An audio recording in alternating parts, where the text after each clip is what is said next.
Hello and welcome everyone to Ask a Conservator. I want to begin by recognizing that we are on the ancestral homelands of the Dakota and Ojibwe people and pay my respects to elders past and present. I would also like to honor the past, present, and ongoing efforts of the Dakota and Ojibwe people to steward and care for this land. My name is Megan Narvey, and I am the Outreach Conservator for the Minnesota Historical Society. I work with our local history services team to help individuals and organizations protect and care for their art, heirlooms, and other collections. While I am always available by email to answer any questions you may have about preserving treasured items, today I've brought along 3 other conservators who also work with the Minnesota Historical Society. Today, we are participating in the international event Ask a Conservator Day. You can search the hashtag #AskAConservator on social media to find many other conservators answering questions about conservation. During this hour, the MNHS conservators will introduce themselves and show you a bit about their work. Then there will be time to answer questions about the field of conservation, what conservators do every day, and how to take care of your own heirlooms and collections. Joining me today are 3 conservators: Tom Braun, Senior Objects Conservator, and Frisina, Textile Conservator, and Saira Haqqi, Book and Paper Conservator. Please leave questions in the chat through the hour. Staff are moderating that space and will bring them up later in our conversation during the Q&A. With that, I would like to give our conservators the floor to show and tell you a bit more about their work. Tom, let's start with you. Thank you, Megan. My name is Tom Braun, and I'm the Senior Objects Conservator at the Minnesota Historical Society. I preserve objects made of ceramic, glass, and metal, but also things made of wood, such as furniture and picture frames.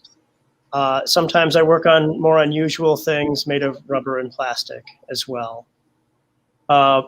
Mostly I work on objects that are unstable or compromised in some way, which makes them more difficult for us to preserve long term. One of the more common artifacts I conserve are those made of silver. This is a picture of a trophy from our collections, which had become quite tarnished. Tarnish is technically a type of corrosion, and it's caused by pollutants in our atmosphere.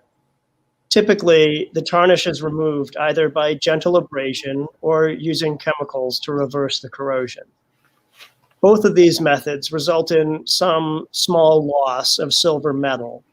And when you have a silver artifact that may have been cleaned hundreds of times over perhaps more than 100 years, that loss of silver may begin to show. For this reason, we try to reduce the frequency of cleaning our silver collections. After I remove the tarnish, I apply a clear coating of a special lacquer to the silver.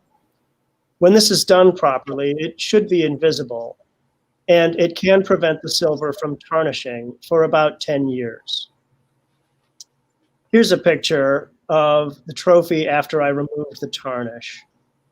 Many people ask me if they can use this same lacquer on their silver at home. But unfortunately, the answer is no, because it requires special equipment like a fume hood and a spray gun to properly apply it. Additionally, this coating works less well if an artifact is still being used, as opposed to basically just sitting on a shelf, which is about all we require our artifacts to do. I also work on a number of other types of metals, and my treatment will vary depending on the type of metal I'm working on. Obviously, most metals are subject to corrosion, and there are different chemistries that are used to reverse this corrosion depending on the type of metal. Iron or steel commonly become rusty. Copper alloys also have corrosion problems, and I use different coatings to protect these different metals over time. Interestingly, I rarely see artifacts made of gold in my lab, as under most conditions, it's essentially impervious to corrosion. This is an example of a gold record received by a Minnesota musical group. Does anyone remember the all-female rock band from St. Paul named Vixen? Well, this is a gold record the band received for their self-titled 1988 album. My main concern with this artifact was with the framing materials, and also to some extent the cassette tape, but there were no issues with the gold record itself. One of my favorite things to conserve is broken ceramic artifacts. And I think there's just something deeply satisfying in seeing this Japanese Satsuma vase brought back from what normally would have been complete destruction. In all of my treatments, I use reusable, reversible materials such as adhesives and paints, so that if the object needs to be treated again, another conservator will be able to easily remove all of the materials that I applied to the artifact. Artifacts made of wood are commonly in my lab as well, and this is a picture of a table made by a relatively well-known designer and wood carver named William Jungbauer. He worked in Minnesota for many years, starting in the late 19th century.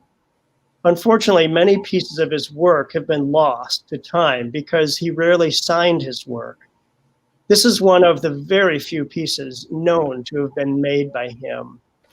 A photograph of it was published and attributed to Jungbauer in a trade journal in 1904.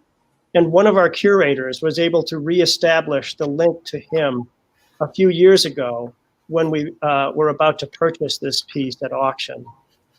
This particular table is a library table as opposed to a dining table. And it was made specifically for the Louis Hill House on Summit Avenue in St. Paul, Minnesota. In this slide, you can see some of the problems this table had, which mainly was extensive damage to the walnut veneer. This damage was probably caused by a plant being overwatered on the tabletop. You can also see a white condensation ring, probably from a cold drink being set on it. And actually, the white rings are fairly easy to reverse using solvents, but the damage to the veneer was much more difficult and time-consuming to address.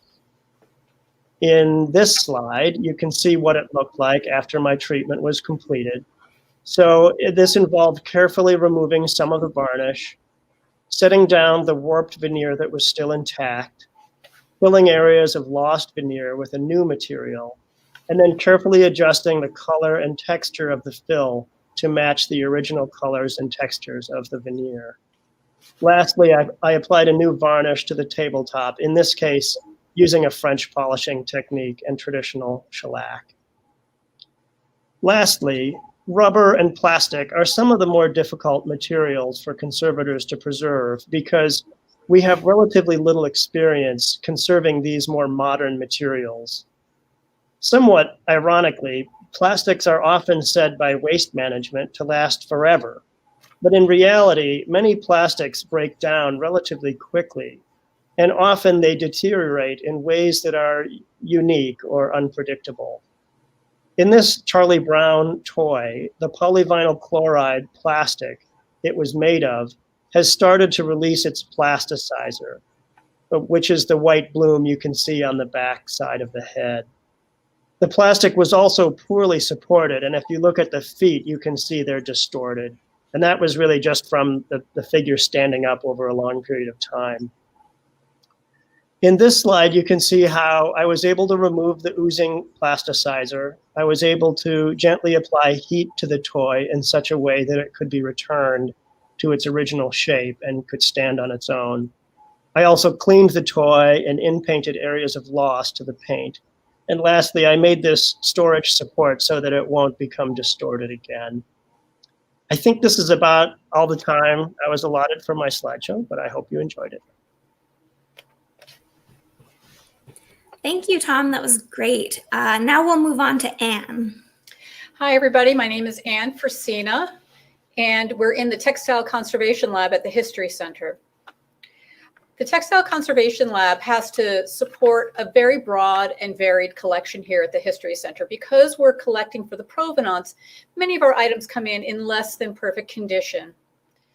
And behind me, you see one of the pieces I'm working on. This is an 1860s dress.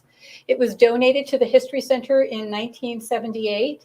and it is highly unstable. It's made of silk, and the fabric is very delicate and will tear easily, as evidenced by many small areas of loss that were actually darned by the person who wore this dress. So even during its use in the 19th century, it was sustaining areas of wear that needed to be repaired.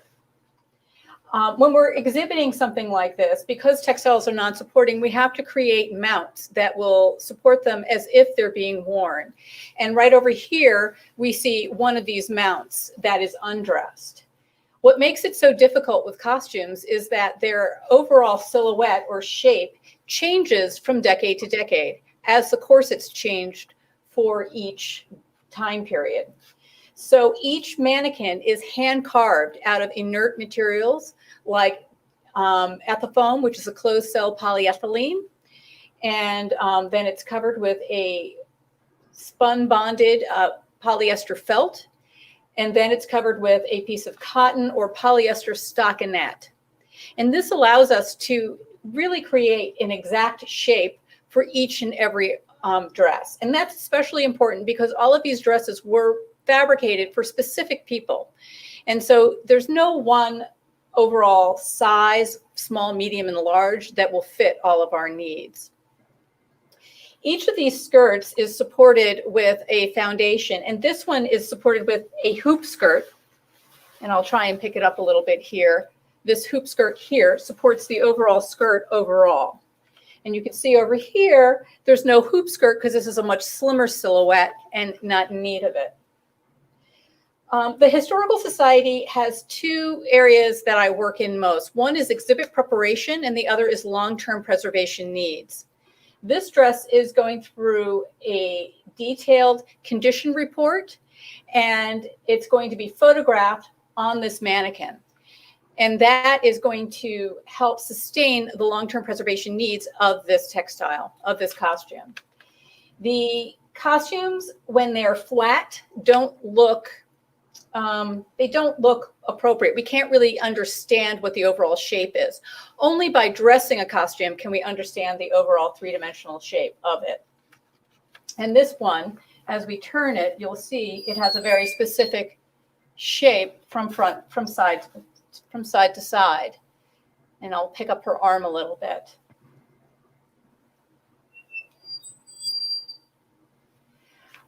So once we have completed with a report documenting its overall condition and then images, the images will go online and you will be able to look them up underneath our collections in our History Center website. Most of the time, these dresses come in and they're in less than perfect condition. And one thing I'm not doing is stabilizing anything because it's not being put out on the floor for exhibition. So this is just a temporary mount as opposed to a longer term mount. And I think that that's all the time I have. I'm going to be passing this on to our next person. Thank you, Anne. I'll move on to Saira. Thank you, Megan.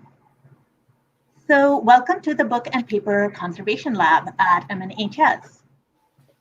Anne described her workflow as being driven by exhibits and long-term preservation concerns. Things are a little bit different in the Book and Paper Lab.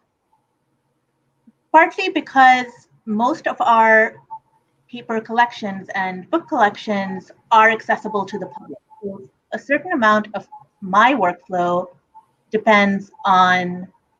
driven by access. If somebody comes to the library and needs to see an object and it's not in great shape, my job is to make sure that it's usable for them.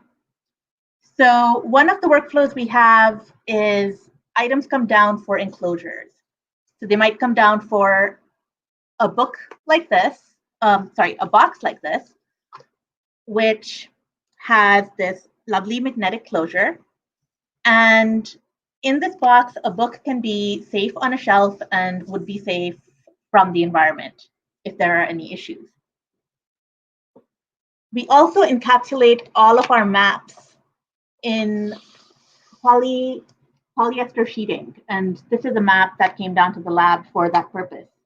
that I thought was really quite nice. It's a land map of Moorhead, Minnesota, and you can kind of see the lovely writing that they did to make it slightly decorative. Aside from that, we also do repair on objects that come to the lab, such as this cyanotype photograph. It's from, it doesn't have a date. It's circa 1867. And it's showing the first apron constructed at the falls, at St. Anthony Falls. And you can see this one is in the middle of my treating it. It had several tears and areas of loss. You might be able to see one of the tears here that I haven't mended yet. And you can kind of see that I've mended it using this like fluffy white stuff. That's actually paper made in, it's paper tissue and it's very strong.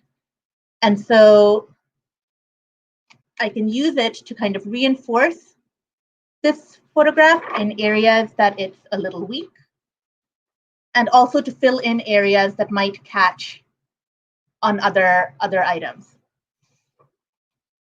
Obviously, after this treatment is complete, I'm going to go ahead and trim off all these like little bits that are sticking out from my mends, and then it'll look a little more like this other photograph that I mended recently that had tape all along the front. It has some pretty significant tearing. And this one shows the Fairbanks Morse and Company Marching Club at the St. Paul Winter Carnival circa 1916. And it looks pretty okay from the front. But if you see the back, you can see all the areas where I reinforced it or repaired it.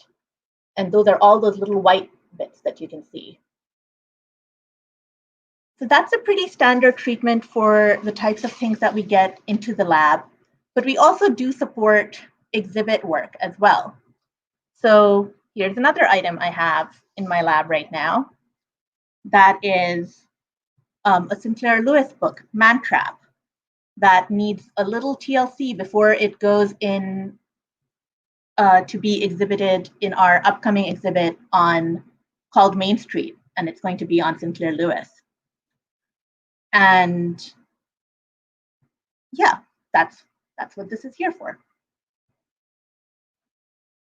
I think that's all the time I have right now, so I'm going to send this back to Megan. Thank you, Saira. I am just trying to pull something up on my screen. I'm sorry that I'm being slow. Okay, thank you guys so much for your excellent presentations. Before we start the Q&A, I wanted to share that I'll be available throughout the day to answer questions if you head to the Minnesota Local History Facebook page. You'll see a link to the page in the chat. I also want to share that I'll be presenting a webinar tomorrow afternoon at 2 p.m.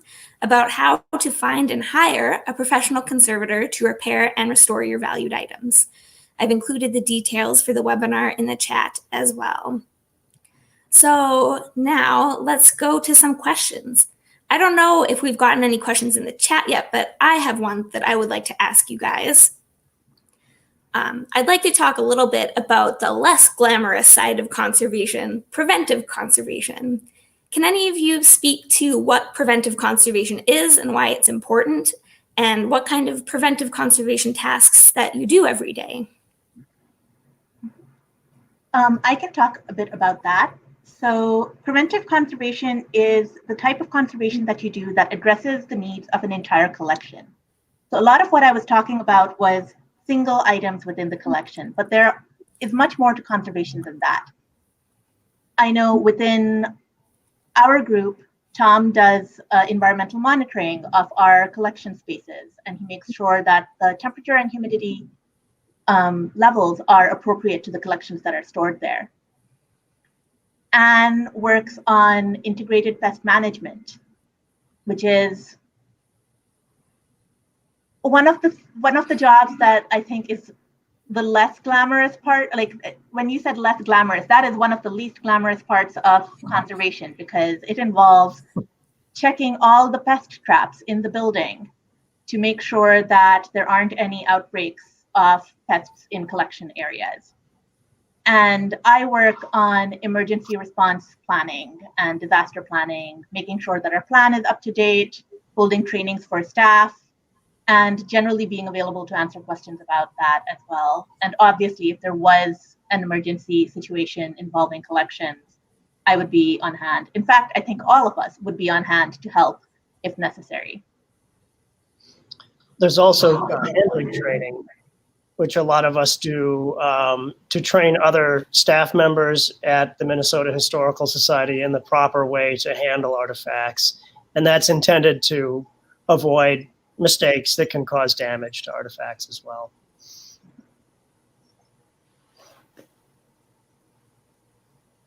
All right, thank you. It looks like we have a question from the audience, so I will read that out loud for you. The question is, I have a transfer printed stoneware jar and cover that has brown staining. Can I use peroxide to remove the stains without damage to the transfer print? It's from about 1870, and I'll just send that straight to Tom. Yeah, so a transferware is a way of transferring printing to ceramics. It's a little hard for me to give useful advice on something like this without knowing more about what the brown staining is. It's very common for a lot of ceramics to have a fine network of cracks, and often that can sort of compromise the glazing in that foods and other staining compounds can find their way into the ceramic underneath the glazing. And it sounds like that has happened here. So that, it commonly could be food staining or it could be iron staining. If it was iron staining, peroxide wouldn't do anything for that. It's possible that it might help with food staining, but it really is determined by what the food staining is. I would generally not recommend that people try that.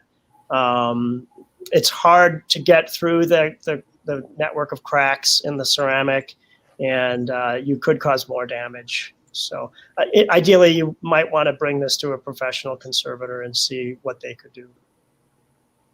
I'll just add that it's really hard, even for a conservator, to remove stains from ceramics sometimes. It's really tricky. They just move around inside, and so you'll try to remove it from one place and it'll pop up somewhere else. So they're tricky. Yep. All right, another question. What's the best way to evaluate if a treatment can be accomplished on your own as a non-professional? It's a good question. I would say in general, one of the best ways I can give basically free advice to people is if they take a photograph of an artifact and send it to me, via email. There is a website run by the American Institute for Conservation that will allow you to find a network of conservators across the country. That includes email addresses and telephone numbers. You can contact different conservators depending on what their area of specialty is and how close to your location they may be. And really the first easiest step is take a picture of your artifact, send it to a conservator, and usually they'll be able to tell you, well, you need someone else who has more specialized training or experience than I do, or yeah, this is something I could help you with. And really that's just the first step. But ideally you want to talk to a professional before you attempt anything on an artifact. We even have an email address called conservationhelp@mnhs.org. I think it's org. Yeah, thank you. And you can always send conservation questions there. The more details you provide, the easier it is for us to give you advice. I think all of us spend a lot of time every year giving advice out to the public, whether or not they're in Minnesota or even other parts of the country. All right, let's have our next question. This is for Anne. What are the pros and cons of dry cleaning? Oh. Well, dry cleaning will help you get rid of greasy, oily particulate. It won't really take care of things that are water soluble. So when you're dry cleaning, or when we're dry cleaning for a textile conservation issue, we usually wet clean after we dry clean. Now, wet cleaning is super complex. It's not something we do lightly, because once you wet clean something, you've changed it forever. This is especially important when you're dealing with costumes that have many layers, clothing that have many layers, especially suits, things like that, menswear, but women's wear as well from the 19th century. There are many, many layers, and there's bone that's inside the boning inside the bodice. So I usually recommend that people go to a good and trusted dry cleaner, somebody that they have a relationship with, and that they talk with them about how the dry cleaning is going to go on. Because sometimes putting it in the drum itself will be too abrasive for anything that's historic to sustain itself. So it's very difficult to find a dry cleaner that will spot clean things, but there are some. And that's sometimes what you need to do is have a spot cleaning done as opposed to a full dry cleaning done. But dry cleaning is a difficult one, and it's one that any kind of cleaning we approach very, very carefully. That was a great answer. Thanks, Anne. All right, our next question is, are there particular processes or techniques you find enjoyable or relaxing? Are there any particular processes that you really don't enjoy doing? And I'm going to send this one to Saira first. Unlike a lot of paper conservators, I absolutely love taking tape off of things, which is just as well, because tape is used and has been used pretty much since it was invented to hold things together. So we come across a lot of it in our lab. Things I don't enjoy doing would be, so actually I'm really lucky in that most of the day-to-day parts of my job I do really enjoy. I really enjoy paper repair. I really enjoy tape removal. But what I don't enjoy is backing removal, which is when you have a piece of paper on, say, cardboard, and you have to very slowly chip that cardboard or whatever that backing is off. I don't know why, but it's just not my favorite.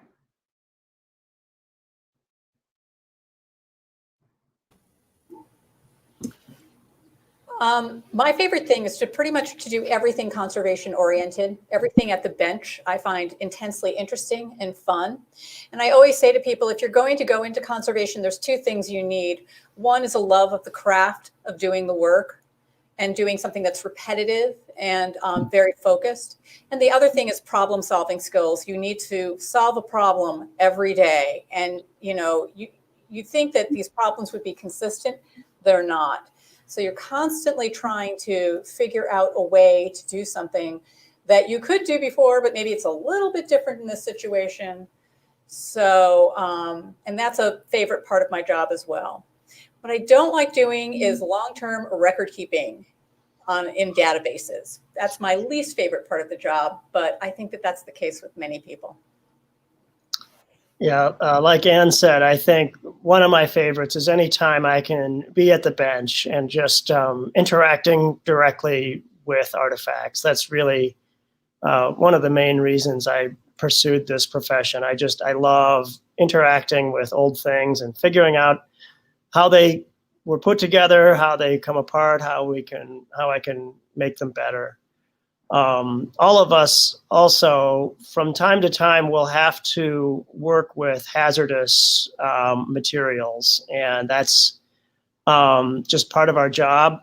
Sometimes it's some of the chemicals or reagents that we bring to bear on artifacts, or sometimes it can be particulates, fumes and vapors that are released from artifacts during the course of a treatment. we have to take care to protect ourselves from those materials and others. That often involves wearing personal protective equipment. I mean, we're all tired of wearing masks during the COVID pandemic, but wearing a respirator and goggles and gloves, and I mean, sometimes I've got rubber boots and a whole suit on, and that after an hour or more of wearing that, it gets very tiresome. Mold. I see a lot of mold. Not my favorite. Yeah, I think most conservators would probably agree that dealing with hazardous collections is not the most fun. It's not fun to wear a lot of protective equipment. I just wanted to say that one of my favorite parts of my job as outreach conservator is traveling around and visiting all of the different museums around the state, which is so sad that I can't do it this year because of our pandemic restrictions on travel. So I really miss that part of my job, but I have had a lot more Zoom meetings as a result, which maybe we can say that the endless Zoom meetings of 2020 are the least favorite part of my job. All right, let's see what our next question is. Are there conservation services available to the public? I'll start with that one. My job is outreach conservator is basically entirely to help the public. What I don't do is I don't do conservation treatment and I don't do conservation surveys or anything like that. But what I can help you with is give you advice. If it's something that you can do on your own, I can help you figure out how to do it on your own and what things you need to do it on your own. If it's something that is a little more complicated, then I can give you the advice and information to help find a conservator that you can hire. Let me think. Pretty much advice is maybe the main thing that we offer to the public. To other organizations around the state, Minnesota has around 500 history museums around the state. We have an incredible history enterprise here. And we have other services that we offer for conservation as well, including a legacy grants program that we distribute funding for conservation projects. And I have a equipment monitoring loan program. So small museums can borrow environmental data loggers and monitor the temperature and humidity in their environment. So there's some fun things that we get to do and help with. Anybody else have anything to add? I would say, generally speaking, there are, outside the Historical Society, there is also a vibrant conservation community. There are conservators in private practice, so we don't only exist in museums. And so I think Tom mentioned that the American Institute for Conservation has a website where you can look up conservators in your region, wherever you are, and search by their specialties, what they focus on treating. But also you can always, if you're in Minnesota, you can always contact Megan and she can refer you to people as well. We do have private conservators here in Minnesota as well. One of the problems that the conservation profession has had is that there aren't a lot of conservators out there, and we tend not to be very well distributed regionally. You tend to find a lot of conservators on the Atlantic coast and quite a few on the West Coast as well. But in recent years, we've had more success in bringing conservators into the Midwest.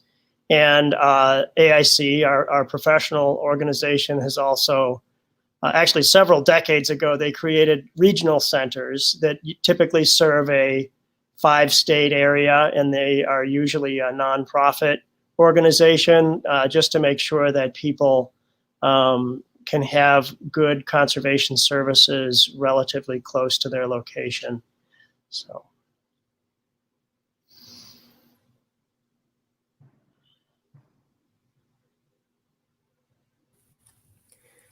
Next question is, what kind of conservation work can a general archivist at a smaller archives do by themselves?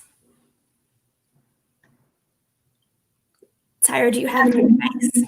Yes, I have thoughts on this. So It really depends. There are places where you can get some basic paper conservation training, and depending on whether you can get that training, that can be kind of helpful to build up your skills so that you can do some certain amounts of basic conservation repair. I know last year we did a series of workshops around Minnesota to show people how to make enclosures for books, so that if there were particularly fragile volumes in your collection, you had the tools to make enclosures for those if you needed to.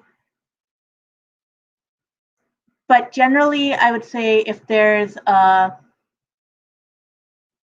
if you haven't had that training, sometimes you can end up doing more damage than good. And so I would just be careful about kind of going ahead and doing that type of work if you haven't had experience already doing it. And I hate saying that because I wish I could share some of these tools with everybody, but part of it is that sometimes equipment and supplies can be kind of expensive if you're not doing that work on a regular, all the time basis. But I know we have, for instance, talked to our archivists and things. For instance, one really simple thing you can do a lot of times is surface cleaning documents and trying to clean up documents. Depending on how fragile the document is, you could end up doing more harm to it than not. One of the nice things about being a conservator is that if I tear a page, I can fix it. It just makes my job a little bit, more involved. But if I'm surface cleaning something and the paper is so fragile that it tears, I can repair that tear. I think that's where, as conservators, we tend to be a little hesitant, encouraging people to go ahead and do what they can do, because it could just create a problem where there wasn't one. There was just a conservation joke on the internet this morning that said conservators should have a t-shirt that says, "It all depends," which I think is very accurate. But I also wanted to add that doing cleaning and repairs and stuff is something that you can do if you're trained, but there's more to conservation work than that. Like we were saying before, housekeeping and monitoring your environment and monitoring for pests is all very important conservation work that you can do as an archivist or an individual. All right, let's see their next question. Sorry, I want to add also, no, I just thought of it. I was like, just don't store anything in an attic or a basement. One of the best things you can do.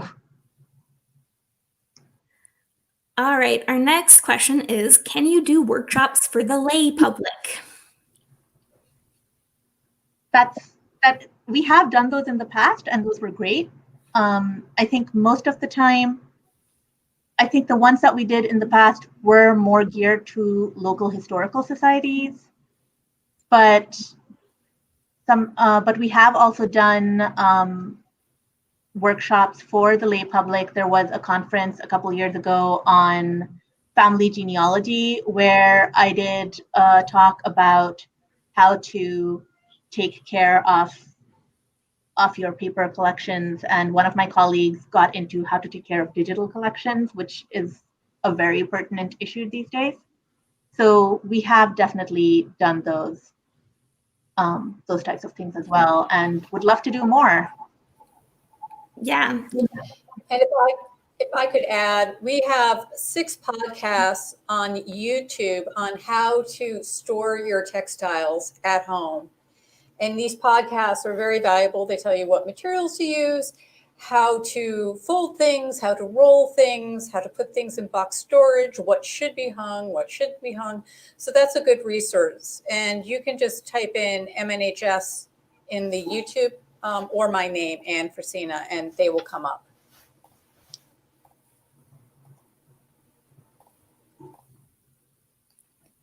All right. What are the most memorable collections that each of you has worked on? Smiley face.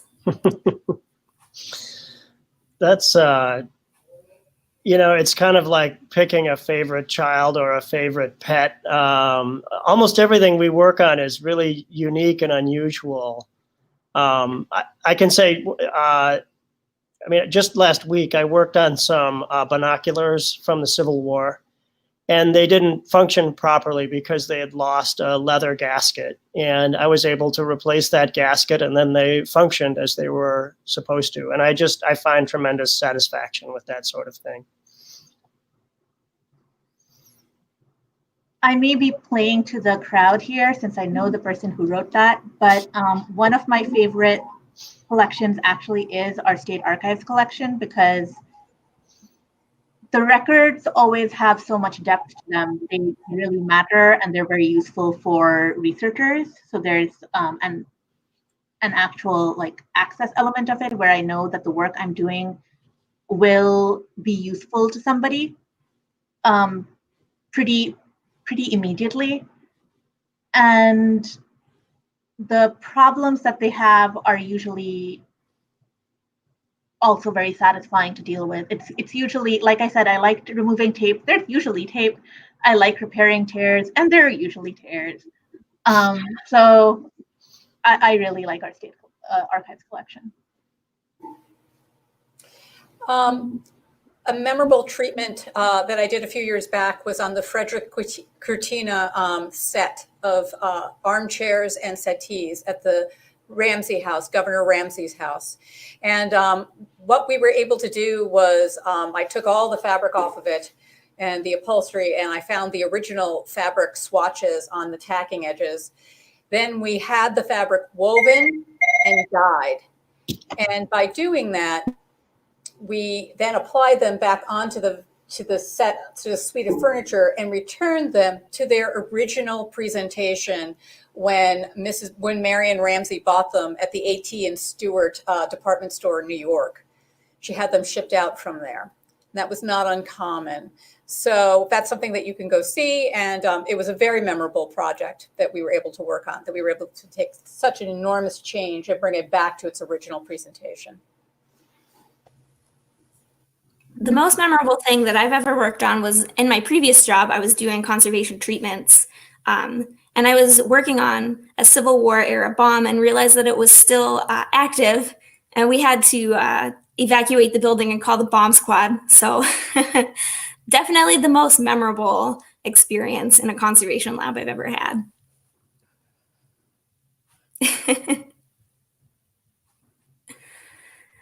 What advice do you have for someone interested in going into conservation? Great question.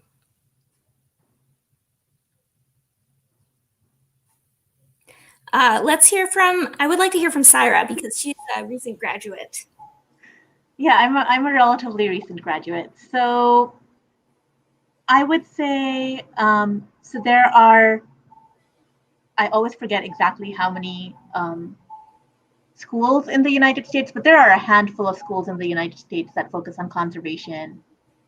NYU is one, the University of Delaware has one, I think Buffalo State has one, UCLA has one, and then there's the Fashion Institute for Technology. And so you can go research those and kind of get information there. But I would say you'll need to have a passion for it, but also think about and I think this is good advice for going into anything, is think about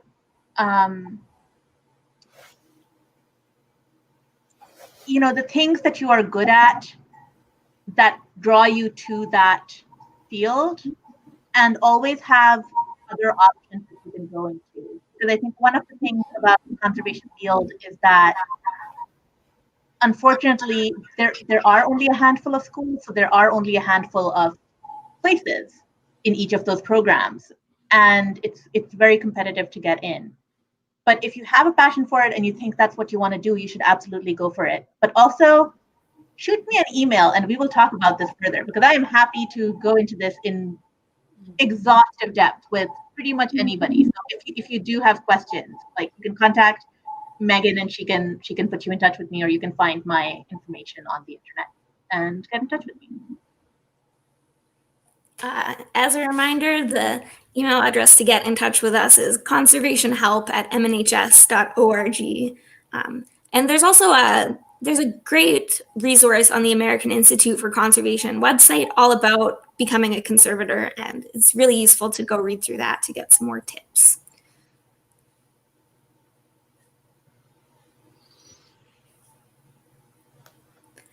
Do you ever have to replace fabric that is torn or missing? Do you ever manufacture fabric to match the original?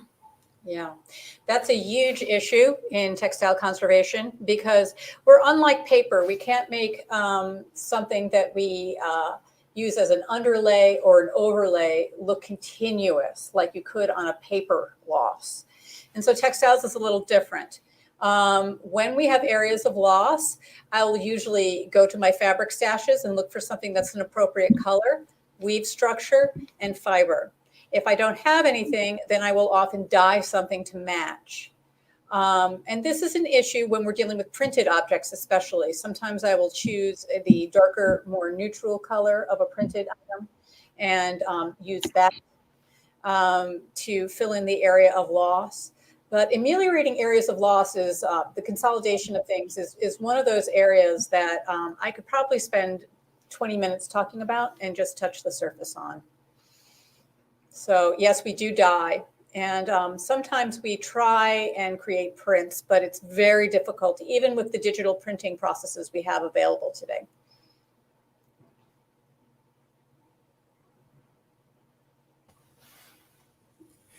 I have a box of mildewed family photos. Any treatments I can do at home?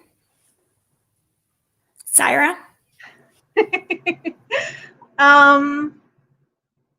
How about we tag team this one? Because I'm pretty sure you get this one all the time, Megan. Yes, I do. I get a lot of mold questions. The most important thing to know about mold right off the top is that it's really bad for your health to breathe it in. So, be very careful when you're working with anything that has mold on it, not to be in an enclosed space with it, and try to protect your lungs, which is something that we've all been thinking a lot about recently.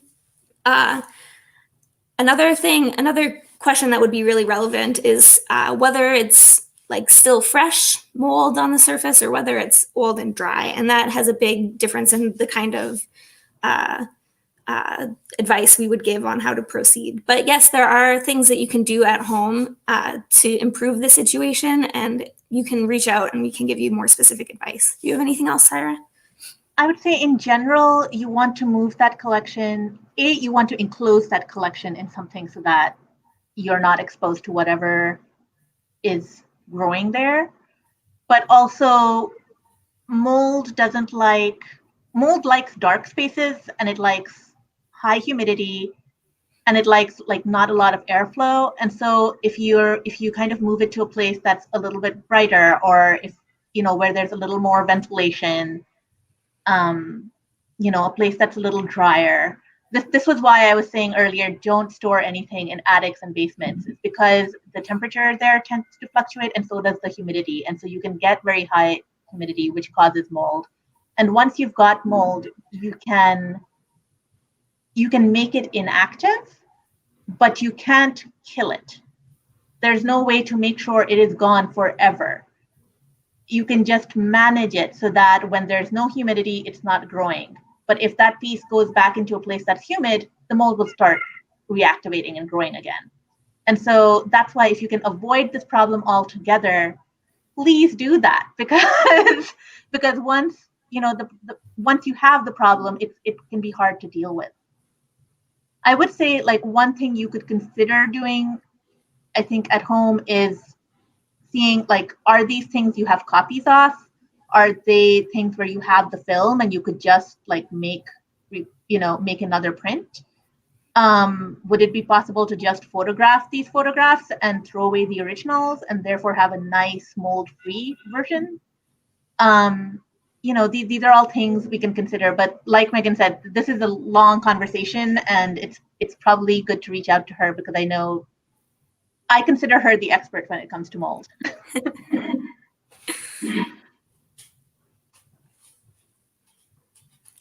I use craft paper bags for bookmaking. I know it is acid-free, but how archival is it? Would the craft bag be an appropriate place to store materials such as vintage fabrics?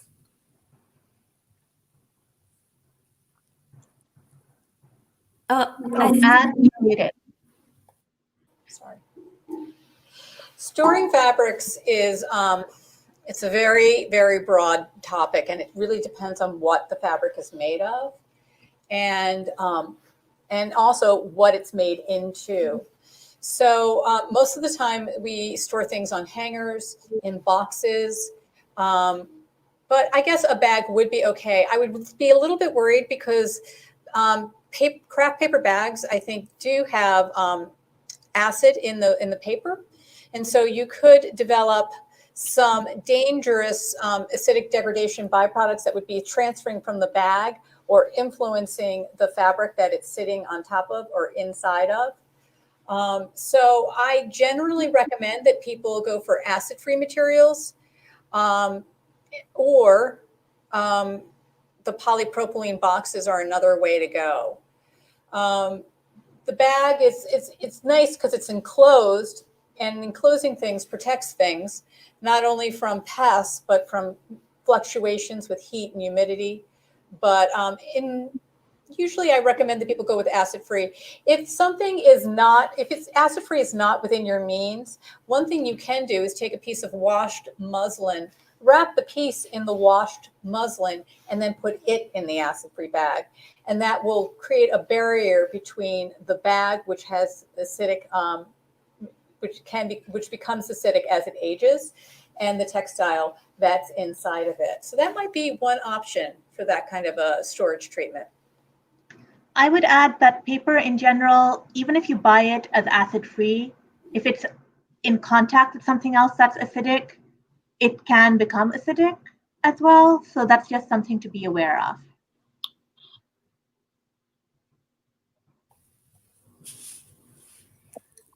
Do you have an ultrasonic cleaner in the lab? I think that's probably for Tom. I do. But I have used it at times for cleaning silver artifacts because it's particularly good at removing fine particulates. I've heard of, I heard you need to be careful with ultrasonic, especially with ceramics and glass, because they may cause damage to those. So, but I do have an ultrasonic cleaner in the lab, correct. What thickness do you use for the polyester sheeting for maps and photos? All right, we're getting into it.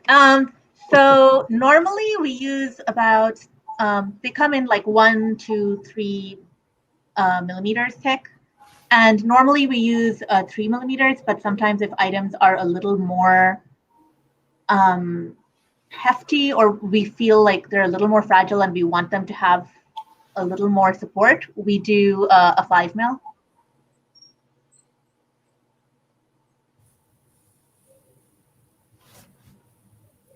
I have a 150-year-old quilt. There are some stains on it. Is there a way to clean it?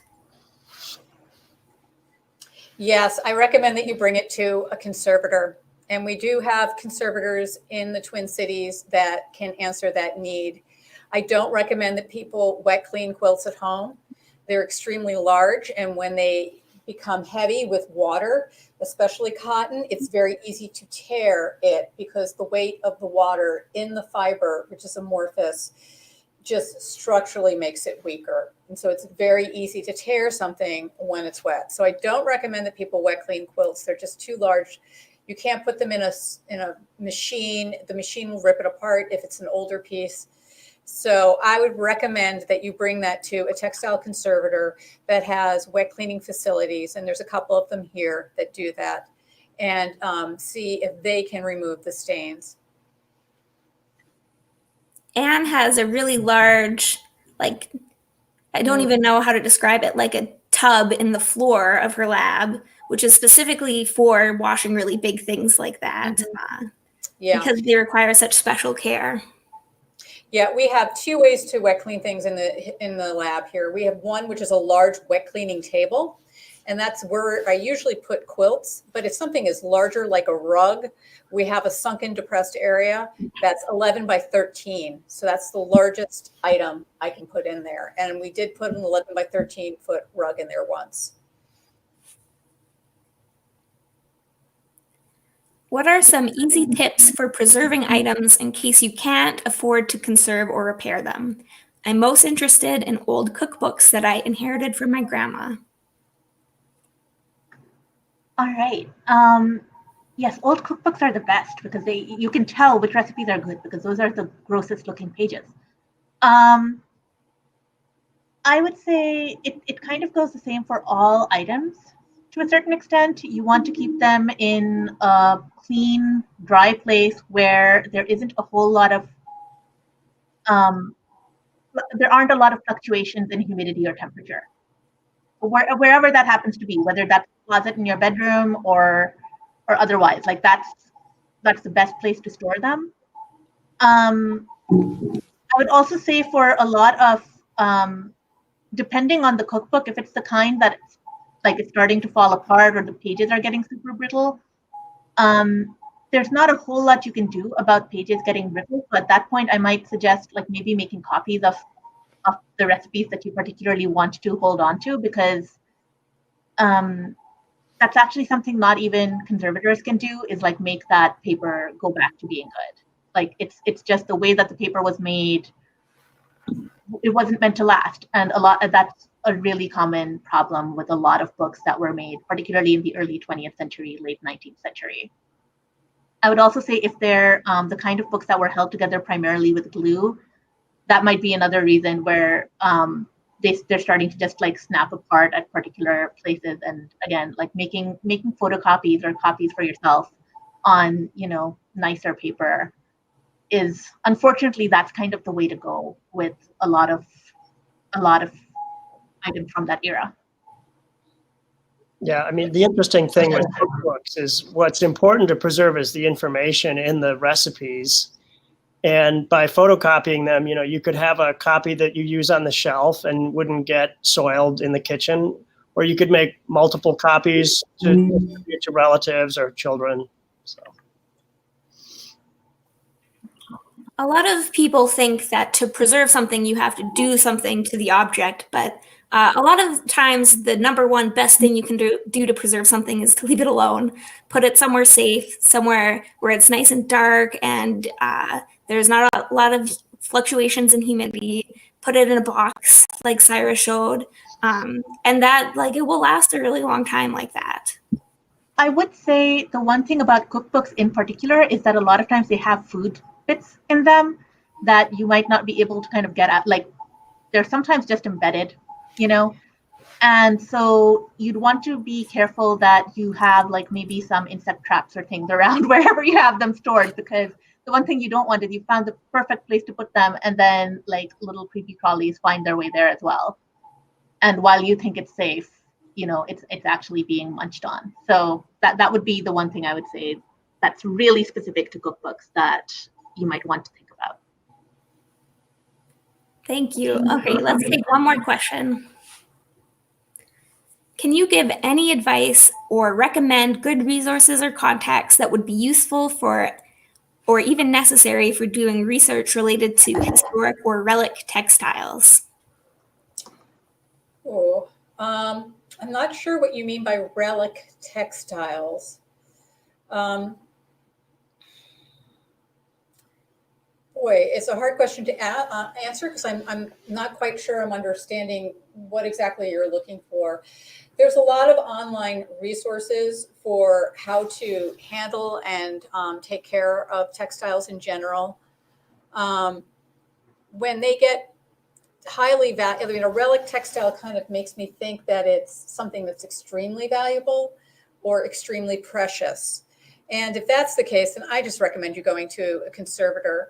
And conservators will be honest and say, oh, it just needs this. But in terms of long-term preservation needs, it's almost always comes down to storage. And so I would refer to, again, to the YouTube videos for storage, because we deal with small flat textiles as well. And if it is a small flat textile, something as simple as putting it in a polyester envelope, which is what Saira was doing with the maps, might be enough, for the long-term preservation needs of the actual piece. All right. Well, that's about all the time we have today. So thank you everyone for joining us. This program has been recorded and will be available on the Minnesota Historical Society Facebook and YouTube pages. If you have more questions, or if we didn't get to your question this hour, you can join us on the Minnesota Local History Facebook page, where I'll be taking questions all afternoon. If you have a moment now, we'd really appreciate it if you could fill out the audience survey that we have linked to in the chat. And thank you so much again for all of the great questions.